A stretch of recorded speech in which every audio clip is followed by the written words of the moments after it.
Well, my mother will be very excited that I went to church this week. I can just tell you that much. Sylvie said that this place looked like it was decorated by David Lynch, which is kind of true. I like it. So in honor of the Lost Church, this is a story about my adventure in Los Angeles, which, despite everything, still holds a very dear place in my heart. It's called Down and Out in Hollywood.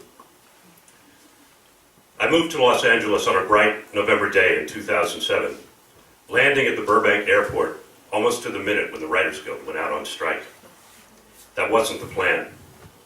The plan was to escape New York, rent a sweet little hillside bungalow, and make some easy showbiz money.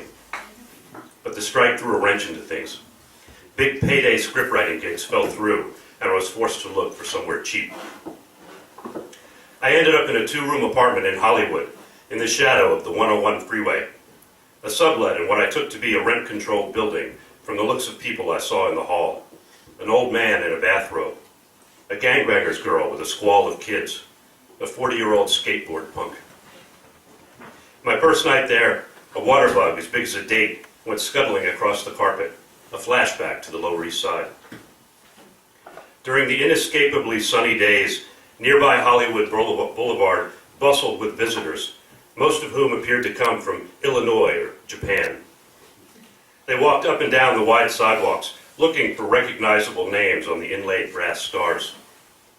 At night, as gentle floodlights bathed the Art Deco facades and a cool breeze rolled up towards the passes of the Hollywood Hills, obnoxious louts from the valley in the Inland Empire roamed in drunken packs from one velvet rope clip joint to another, looking for drunken packs of the opposite sex. The women were worse than the men. By 1 in the morning, it wasn't rare to see pretty girls in miniskirts tearing into one another outside a club on Cahuenga over some perceived slight, screaming and scratching, while up the street, a dude in square-toed loafers calculated whether to ditch his date, who was barfing her chocolate martinis into the gutter. This was the environment in which I began to apply the life lessons of my high school driving instructor. I steered into the skid. I was lucky enough to find a few unglamorous drinking spots that didn't register with the roaming packs. Places with endearing names like the Frolic Room, Tiny's KO, the Powerhouse, and Jumbo's Clown Room. And an astonishing assortment of characters. A menacing dwarf doing fire-breathing tricks with a cigarette lighter. An aging pimp in Huggy Bear duds. An off-duty stripper who looked like Snow White after a night of whoring. Chicano emo kids with eyeliner, middle-aged cowboys. In those oddly relaxing, beer-soaked rooms, I nursed cheap drinks, counted the bills in my wallet, and considered my options. The strike cast a pall over the whole town. Even non-guild work dried up as union writers scrambled for the freelance animation scripts I was counting on. Eventually, I was forced to look for a job, my first in years. At the beginning, I took a casual look-and-see approach, casting around the internet for something I might find interesting. Then, as my bank account dwindled, I adopted more of a scorched earth strategy. I cobbled together a resume that hid the gaps in my employment history behind a razzle-dazzle of font changes and action verbs. I also squeezed references out of people I hadn't spoken to in years, a few of whom greeted my calls with a vaguely annoyed, "Who is this?" I sent emails in response to almost anything. Copywriter, outreach director, youth development coordinator, tutor, tour guide, assistant to the outreach director, halfway house bed monitor, crew member at Trader Joe's. After 2 or 3 weeks of this, I began to wonder if there was something wrong with my computer. Then I got a nibble from a healthcare workers union looking for a communications specialist. By then I had reworked my resume several times and hadn't kept track of which inflated version of myself I had sent along.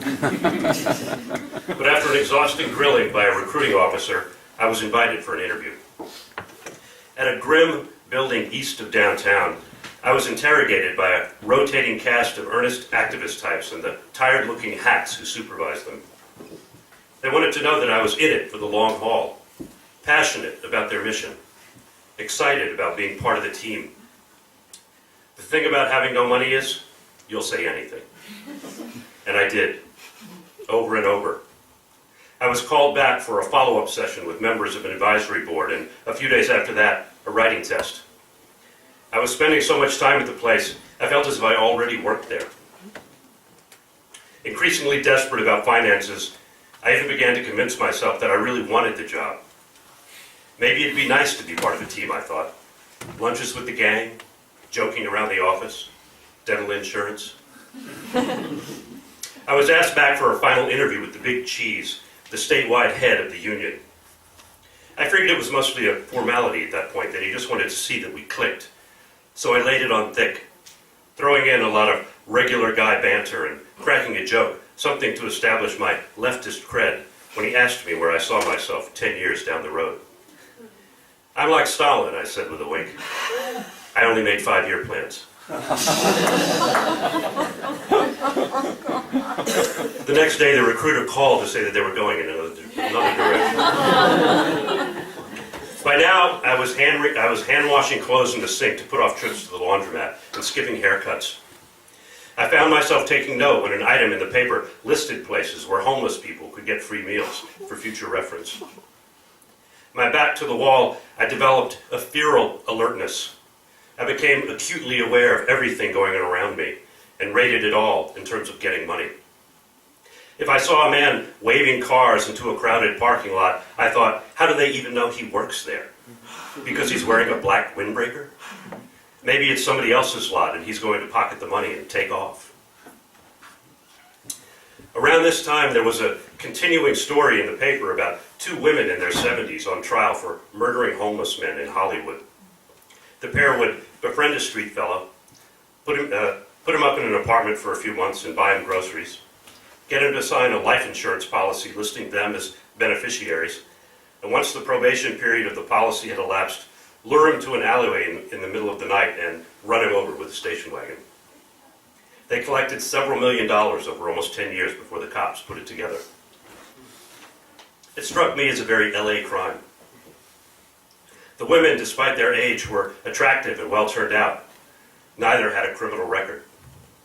One was a Hungarian immigrant who liked nice restaurants and staying up late listening to jazz records in her Hollywood flat. The other, a retired real estate broker living in a big house in Santa Monica. And of course, the murder weapon was a car. Reading daily accounts of the trial, I came to see the affair through their eyes. Clearly they had done some horrible deeds, but they were in the soup now. And what would it be like to go to prison in your 70s? No staying up late listening to jazz records, that's for sure. The simple truth was, my feral mind reasoned, they had seen an opportunity and taken it. With quite a lot of effort, too. And maybe they had money issues. We can't know. One evening, I went with a friend to a party in the hills. It was in honor of a young writer, the son of a famous cowboy playwright. The house wasn't enormous, but it was perched high with a $10 million view.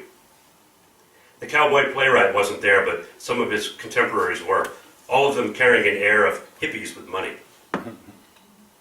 I felt like a 19th century anarchist at a debutante ball. How can I separate these people from some of their mysteriously obtained income, I asked myself. Surely there had to be a way to scrape a little off the table. That's an original Rouchet, my friend said, of a small painting on the wall by the bathroom. Really? Oh yeah? I saw the painting with new eyes. What if I walked out with it? They're all so stoned they probably wouldn't notice. I realized, though, that as the interloper at the party, I'd be the obvious suspect. My friend wandered off and I stepped into the vacant study. On shelves above the desk were the usual knickknacks, a pendulum, a crystal statuette of a dancer, silver-framed photos of wrinkled villagers somewhere, and at the far end, partly hidden by an antique tobacco tin, a pocket watch, also antique, probably white gold. That was something I could easily slip into my jacket, something that wouldn't be missed for some time. I glanced over my shoulder, then gave the room another scan. That's when somebody grabbed my elbow. All right, let's go. What? Let's go, my friend said. If I want I get a parking spot near my house. We have to leave now. Oh, okay. I was still rattled as he pulled me to the door. On the ride into town, I thought about the pocket watch. I knew I had no moral qualms about taking it. I realized, in fact, that the only thing that ever deterred me from crime was a fear of getting caught, and the knowledge that I would not do well in prison. Not that most people do well, but I would be especially poor at it. This much I know about myself. But maybe if I could come up with something more removed, a financial maneuver perhaps, with a series of firewalls between me and the actual event. That, I admitted, I would do in a heartbeat. It's not as if I'd be running over homeless people. That night, I treated myself to cocktails in a restaurant lounge off Melrose and lingered over a story in the paper about the sketchy security of online auction sites. With the blood-red walls, wrought iron railing, and dimly lit sconces of the place, I had the feeling of being in a 1970s TV movie, where the charming rogue in a wide lapel jacket sips whiskey from a tumbler and prepares to work the amoral landscape of Los Angeles on its own terms. 2 days later, a producer called. He was intrigued by something I'd sent him, an idea for an episode of his long-running show, a cartoon for 4-year-olds featuring an industrious repairman and a set of talking tools. My take on the material was a little off the formula, he told me. We don't want it to look like the tools have something to hide, he said. But he liked the story, thought it opened up new terrain for the show. He was willing to go forward with it, as long as I was comfortable walking a fine line between incidental misunderstanding and outright deception. I was, I told him, very comfortable.